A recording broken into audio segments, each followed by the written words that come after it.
Hi hello welcome to commerce clarified. So இந்த வீடியோவில் என்ன பார்க்க போகிறோம் அப்படின்னா, corporate accounting book TS Reddy and ஏமூர்த்தியிலேருந்து chapter 3 redemption of preference shares சாப்டர்லேருந்து எக்ஸசைஸ் ப்ராப்ளம் நம்பர் 6 and 7 பார்க்க போகிறோம். So already exercise problem number 1 to 5 வந்து போஸ்ட் பண்ணியிருக்கோம்.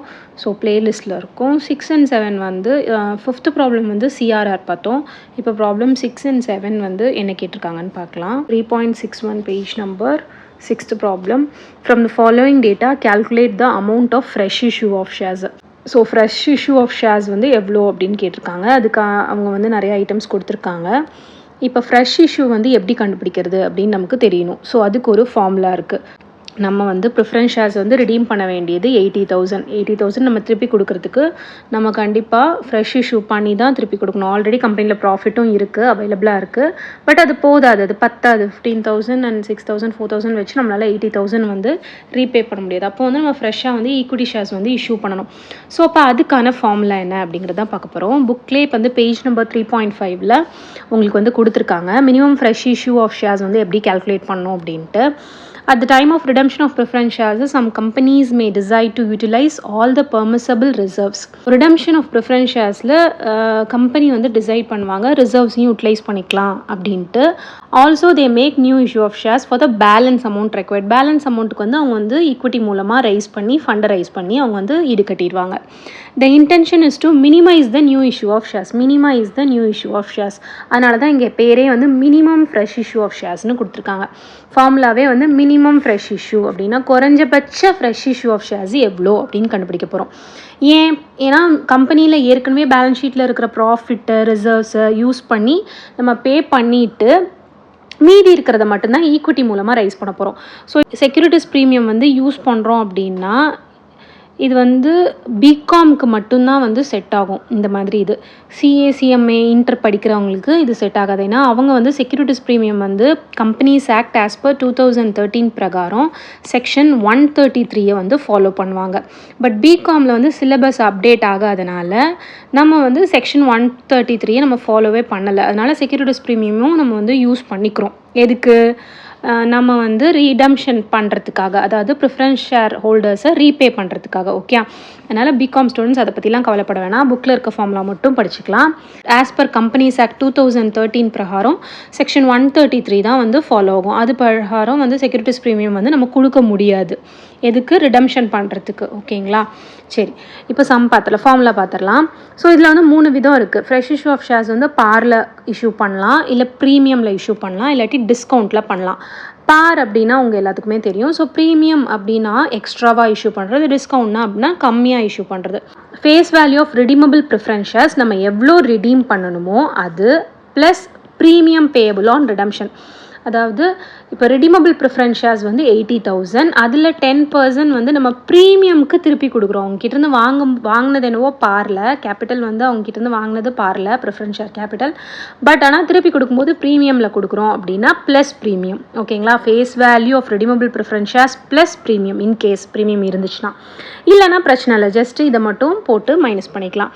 இதுலேருந்து எதெல்லாம் டிடெக்ட் பண்ணுறாங்க பாருங்கள். செக்யூரிட்டிஸ் ப்ரீமியம் பேலன்ஸ் ஷீட்டில் கொடுத்துருந்தா ரெவென்யூ ரிசர்வ்ஸ் இன் பேலன்ஸ் ஷீட். ஸோ ஏதாவது டிவிசிபிள் ப்ராஃபிட்ஸ் அந்த மாதிரி இப்போ ஏதாவது இருந்துச்சு அப்படின்னா இது எல்லாத்தையுமே நம்ம என்ன பண்ணிடணும்? மைனஸ் பண்ணிவிட்டு இன்டூ 100/100 ப்ளஸ் ப்ரீமியம் பர்சன்டேஜ். இப்போ இது வந்து இன்கேஸ் பாராக இருந்ததுன்னா இந்த இடத்தோட ஃபார்முலா க்ளோஸ் ஆயிரும். ஓகேங்களா? இன்கேஸ் பாராக இருந்ததுன்னா இதோட க்ளோஸ் பண்ணிடலாம். ஸோ இன்கேஸ் இது வந்து ப்ரீமியமாக இருந்தது, ப்ரீமியமில் வந்து ஃப்ரெஷ்ஷாக வந்து இஷ்யூ பண்ணுறாங்க அப்படின்னா 100/100 ப்ளஸ் ப்ரீமியம் பர்சன்டேஜ், அதாவது 110, 100/110 வந்துடும். 10% ப்ரீமியமாக இருந்தால். டிஸ்கவுண்ட்டாக இருந்ததுன்னா 100 மைனஸ் எவ்வளோ பர்சன்டேஜ் ஆஃப் டிஸ்கவுண்ட்டோ அதை டிடெக்ட் பண்ணி 100/100 போடுவோம். ஓகேங்களா? சரி, இதுதான் ஃபார்முலா. இப்போ இதில் வந்து ரிசர்வ்ஸ், ரெவென்யூ ரிசர்வ்ஸ்னு கொடுத்துருக்காங்க இல்லையா? எதெல்லாம் வந்து ரெவென்யூ ப்ராஃபிட் அப்படிங்கிறது தெரியணும். அதுவும் புக்லேயே வந்து பேஜ் நம்பர் 3.4ல் கொடுத்துருக்காங்க. செக் பண்ணி பாருங்கள். ரெவென்யூ ரிசர்வ்ஸ் இன்க்ளூட்ஸ் என்னெல்லாம்? General reserve, dividend equalisation reserve fund, insurance fund, இது எல்லாமே வந்து அதுக்குள்ளே வந்துடும். கேபிட்டல் ப்ராஃபிட்ஸுங்கிறது தனி. கேபிட்டல் ரிசர்வ் அதுலேருந்துலாம் எடுக்க மாட்டாங்க, அதெல்லாம் யூஸ் பண்ண மாட்டாங்க. ஸோ எது ரெவென்யூ ப்ராஃபிட்ஸ்ன்னு தெரிஞ்சால் மட்டும்தான் அந்த பேலன்ஸ் ஷீட்லேருந்து அதை நம்ம வந்து மைனஸ் பண்ணுவோம். ஓகேங்களா? இப்போ சம் போட்டுடலாமா? ஓகே, இப்போ 6th ப்ராப்ளம். இதில் என்னென்ன ஐட்டம்ஸ் கொடுத்துருக்காங்கன்னு பாருங்கள். ஃபஸ்ட்டு ஒன் வந்து ரிடீமபிள் ப்ரிஃபரன்ஸ் ஷேர்ஸ் நம்ம எவ்வளோ ரிடீம் பண்ணணும் அப்படிங்கிறத கொடுத்துருக்காங்க 80,000. ஸோ ஃபஸ்ட்டு ஃபார்முலா எழுதிடலாம். Problem number 6. Minimum new issue of shares is equal to open bracket face value of redeemable preference shares plus premium on redemption minus securities premium minus revenue profits. So revenue ப்ராஃபிட்ஸை புக்கில் check பண்ணிக்கோங்க, ஏற்கனவே கொடுத்துருக்காங்க. Okay, இப்போ இதை வந்து இந்த சம்முக்கு அப்புறம் இது பாரா ப்ரீமியமாக டிஸ்கவுண்ட்டான்னு பார்க்கலாம். ஸோ இங்கே கொடுத்துருக்காங்க கீழே fresh issue is to be made at a discount of 10%. அப்போ கண்டிப்பாக டிஸ்கவுண்ட் ஃபார்முலா தான் வரும். டிஸ்கவுண்ட்னா என்ன பண்ணணும்? மைனஸ் பண்ணணும். 100/100 மைனஸ். ஓகே, அப்போ இந்த ஃபார்முலாக்கு அப்புறம் இன்ட்டு 100/100 மைனஸ் டிஸ்கவுண்ட். டிஸ்கவுண்ட் எவ்வளோ பர்சன்ட்? 10%. ஸோ 10. ஓகே, சரி, இப்போ ஃபார்முலாவில் டேரெக்டாக அப்ளை பண்ணிடலாமா? Face value of redeemable preference shares. So face value of redeemable preference shares எவ்வளோ? 80,000. அவங்க டேரெக்டாக அமௌண்ட்லேயே கொடுத்துட்டாங்க, அதனால் டேரெக்டாக அப்படியே போட்டுக்கலாம்.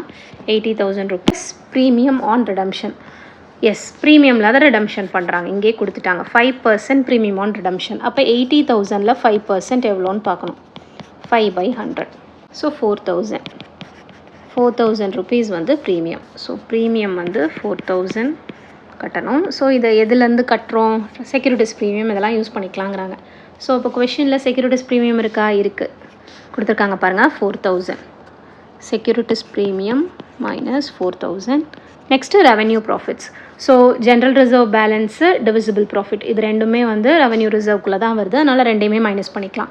15,000 6,500 minus 15,000 minus 6,500. Okay, close bracket. So into 100/90. ஏன்னா டிஸ்கவுண்ட்டு 10% மைனஸ் பண்ணியாச்சு. ஸோ எல்லாத்தையும் ஆட் பண்ணி கேல்குலேட் பண்ணிடலாம். So 58,500 into 100/90 rupees 65,000. Okay, so 65,000 தான் மினிமம் ஃப்ரெஷ் இஷ்யூ. ஸோ ஃப்ரெஷ்ஷாக ஈக்விட்டி ஷேர்ஸ் வந்து எவ்வளோ இஷ்யூ பண்ணால் போதும்? 65,000 மட்டும் இஷ்யூ பண்ணால் போதும். எவ்வளோ ரீபே பண்ணணும்? 80,000 ரீபே பண்ணணும். கொஞ்சம் பேலன்ஸ் இருக்கிறது வந்து நம்ம ப்ராஃபிட்லேருந்து மைனஸ் பண்ணி ரிமைனிங் வந்து 65,000 மட்டும் நம்ம வந்து ஈக்விட்டி ஷேர்ஸ் மூலமாக ரிடீம் பண்ணிக்கலாம். ஓகே, நெக்ஸ்ட் ப்ராப்ளம் பார்க்கலாம். ப்ராப்ளம் நம்பர் 7 தரலாம். Y limited wishes to redeem its redeemable preference shares of ₹2. So already formula போட்டனால இதுக்கு நான் திரும்ப ஃபார்முலா போடலை, மேலே ரெஃபர் பண்ணிக்கோங்க. Minimum new issue is equal to redeemable preference value. So face value எவ்வளோ? 2 lakh. So 2 lakh plus premium on redemption 20%. அப்போ 2 lakhல 20% போடணும். 2 lakh into 20%, 20/100 that is equal to 40,000. So அப்போ 40,000 ப்ளஸ் ப்ரீமியம் மைனஸ் ஃபார்முலா படி securities ஏதாவது இருந்ததுன்னா, securities premium இருந்ததுன்னா minus பண்ணணும். அது எதுவுமே இல்லை. டேரெக்டாக அவங்க என்ன கொடுத்துருக்காங்க? For this purpose it has decided to make a fresh issue of 100 shares at 10% premium, utilise the profits 42,000 available. ஜென்ரலாக ப்ராஃபிட் கொடுத்துட்டாங்க, அப்போ அதை மட்டும் மைனஸ் பண்ணால் போதும். ஸோ 42,000 யூட்டிலைஸ் பண்ணிக்கோங்க அப்படின்னு கொடுத்துட்டாங்க. 42,000. ஓகே, ஸோ இப்போ இது பண்ணிடலாம். இன்ட்டு இது வந்து என்ன பர்சன்டேஜ்? ஃப்ரெஷ் இஷ்யூ வந்து ப்ரீமியம்க்கு இஷ்யூ பண்ணுறாங்க. இங்கே வந்து ஃப்ரெஷ் இஷ்யூ வந்து டிஸ்கவுண்ட்டுக்கு பண்ணாங்க போன சம்மில் 10%. இது வந்து ஃப்ரெஷ் இஷ்யூ பண்ணும்போது 10% ப்ரீமியம். இஷ்யூ இந்த வேர்டு பார்த்துக்கோங்க, அப்போ தான் உங்களுக்கு வந்து எந்த இடத்துல 10% போடணும். இது வந்து ரிடீம் பண்ணுற ப்ரீமியம். ரிடீம் பண்ணும்போது ப்ரீமியம் 20%, அதனால் இங்கே போட்டோம். இந்த 2 lakhல கேல்குலேட் பண்ணோம். இது வந்து இஷ்யூ, நம்ம ஈக்விட்டி ஷேர்ஸை ரிடீம் பண்ணுறதுக்காக ஈக்விட்டி ஷேர்ஸ் இஷ்யூ பண்ணுவோம் இல்லையா, அது வந்து 10% ப்ரீமியமில். இப்போ ஃபார்முலா 100/100 ப்ளஸ் 10.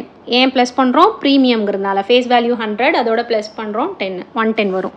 ஓகே, இப்போ கேல்குலேட் பண்ணிடலாம்.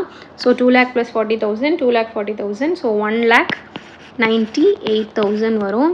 இன்ட்டு 100/110. ஓகே, ஸோ இதை கேல்குலேட் பண்ணோம் அப்படின்னா நமக்கு வந்து 1,80,000 வருது. ஸோ மினிமம் ஃப்ரெஷ் இஷ்யூ வந்து ₹1,80,000. ஓகே, அதுதான் வந்து gross receipts from the issue ₹1,80,000. இப்போ வந்து இங்கே கொடுத்துருக்காங்க பார்த்தீங்களா, ₹100 ஷேர்ஸு. ஏன்னா calculate minimum fresh issue of shares, எவ்வளோ ஷேர்ஸ் இஷ்யூ பண்ணணும் அப்படின்னு கேட்டிருக்காங்க, நம்பர் ஆஃப் ஷேர்ஸ் கேட்டிருக்காங்க. அப்போ வந்து ஒரு ஷேர் வந்து எவ்வளோக்கு சேல் பண்ணுறாங்களா, ₹100க்கு. ஓகே, அது ப்ரீமியம் 10%. அப்போ 1,80,000 divided by 100, 1,800 shares. Okay. So number of fresh shares to be issued 1,800 at a premium of 10%. Hope இந்த சம் உங்களுக்கு புரிஞ்சிருக்கும்னு நினைக்கிறேன். நெக்ஸ்ட் நான் எந்த சம் ஒர்க் அவுட் பண்ணணும் அப்படிங்கிறத கீழே கமெண்ட் பண்ணுங்கள். தேங்க்யூ ஃபார் வாட்சிங்.